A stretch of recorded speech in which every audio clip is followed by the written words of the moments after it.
In the spring of 1945, Tokyo lay in ruins. The city buildings flattened, futures uncertain. Among the ashes of a nation defeated in war, two men pace restlessly. Masaru Ibuka, an engineer with a restless imagination, and Akio Morita, a physicist with a sharp commercial instinct. They see not rubble, but possibility. Where others see scarcity, they see a workshop, one that might change the trajectory of modern life. Their company will begin with borrowed space in a department store bombed to its skeleton. No capital, no customers, no certainty. Only grit, improvisation, and a conviction that Japan's future can be rebuilt with technology. The first invention is humble, a rice cooker cobbled from aluminum electrodes that barely works. Then, an electric cushion that sells in trickles. Each attempt is a lesson in failure, but each failure buys time. The real breakthrough arrives when they turn their eyes to sound. Magnetic tape recorders. Japan has none. America holds the patents. But Ibuka and Morita improvise, reverse engineer, and refine. They call their fledgling company Tokyo Tsushin Kogyo, or Totsuko. Later, they will choose a name easier to carry across languages, Sony. Don't forget to like and subscribe to our channel. Sony's first iconic success is the tape recorder. In 1950, they launched the Type G, bulky by modern standards, fragile by design, but revolutionary in Japan. For the first time, Japanese schools and offices can capture and replay sound at will. It feels like magic. The Japanese Ministry of Education buys units, anchoring Sony's survival. But Ibuka and Morita are already restless. They are not satisfied with survival. They want Sony to stand toe-to-toe with the West. In 1953, a new opportunity arises. Bell Labs in America licenses the Transistor, a device that can replace fragile vacuum tubes. Most licensees plan to use it for military or industrial purposes. Sony's bet is different. They will put transistors in consumer hands. The world laughs. No one wants radios small enough to fit in a pocket, critics say. But Sony persists. In 1955, they unveiled Japan's first transistor radio, the TR-55. The reception is modest at home but stronger abroad. Morita flies to New York and persuades American retailers to stock their radios. They sell briskly to teenagers hungry for rock and roll.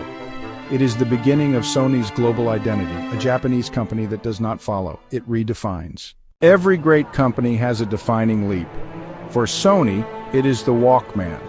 By the late 1970s, the firm has dabbled in everything from televisions to videotape, even co-developing the Trinitron, the world's first color TV with consistent picture quality. But it is in 1979 that Sony reinvents personal music. The Walkman TPSL-2 is small enough to clip on a belt, light enough to jog with, and powerful enough to create a private universe of sound. Critics scoff at a tape player with no record function.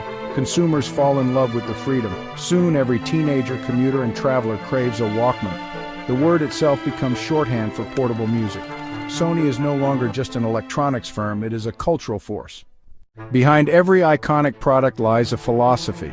Morita often said, "We don't serve markets, we create them." It was a mantra that allowed Sony to enter spaces nobody asked for, but everybody later wanted. Home video is a case in point.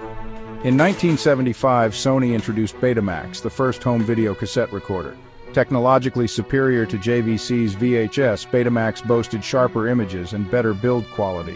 But Sony's insistence on strict licensing and shorter recording times doomed it in the format war. VHS triumphed. Betamax is remembered as a cautionary tale. Better technology can lose to better business strategy. Yet, even in failure, Sony proved it was willing to bet boldly on invention. Through the 1980s and 1990s, Sony seemed unstoppable.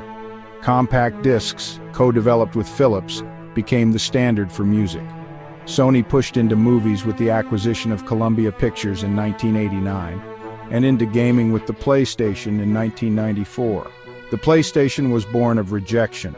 Initially, Sony had partnered with Nintendo to develop a CD-based console, but Nintendo backed out at the last moment. Embarrassed but determined, Sony pressed on alone.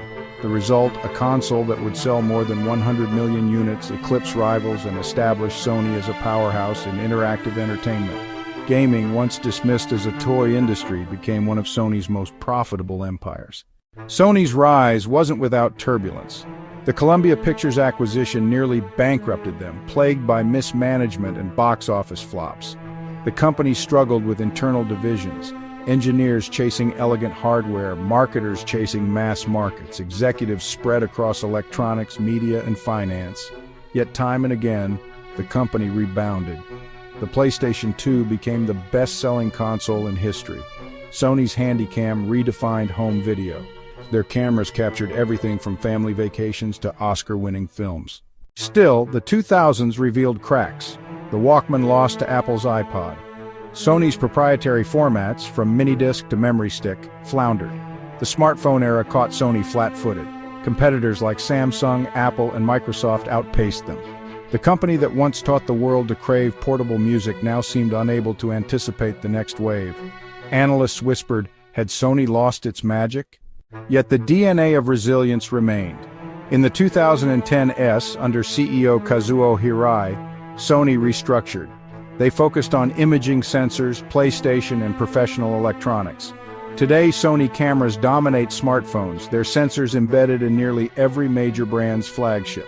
PlayStation remains a juggernaut, anchoring not just hardware but entire entertainment ecosystems. Sony Music and Sony Pictures house some of the biggest names in global culture. The company that began in a bombed-out department store is now a multinational icon straddling technology and entertainment. What explains this improbable journey? Part of it lies in philosophy. Sony never saw itself merely as a gadget maker. It saw itself as a storyteller. Each device, the radio, the Walkman, the PlayStation, was not just a machine but a stage for human experience. Morita's insistence on global branding, Ibuka's obsession with engineering elegance, the gamble on creating rather than chasing markets, all fused into a culture of boldness. Even when Sony stumbled, it stumbled forward. Return to that ruined Tokyo workshop. Imagine the smell of burnt timbers, the hum of improvised circuits. Imagine two men with more dreams than resources, sketching futures no one could yet believe in. From that rubble rose one of the great architects of modern life. Today, when we slip on headphones, snap photos with smartphones, or lose ourselves in digital worlds, we are living inside Sony's imagination. In the end, Sony's story is not just about products, it is about possibility. It reminds us that scarcity can fuel creativity, that ruin can seed reinvention, and that a small workshop with big dreams can change the course of culture. In the bombed-out silence of post-war Japan, Sony taught the world to listen again, then to watch, then to play. It invented not only modern electronics, but modern experiences. Sony's legacy is not finished. Its cameras peer into Mars rovers, its chips power artificial intelligence, its entertainment shapes global culture. The workshop is bigger now, the stakes higher. But the spirit remains, restless, inventive, audacious. From ruins to reinvention, from Tokyo to the world, Sony endures as the company that turns silence into sound, ideas into icons, and survival into supremacy. And perhaps that is the final lesson. Greatness does not begin with abundance, it begins with audacity. Sony was born not in wealth but in rubble, and from that rubble it taught the world how to dream in stereo.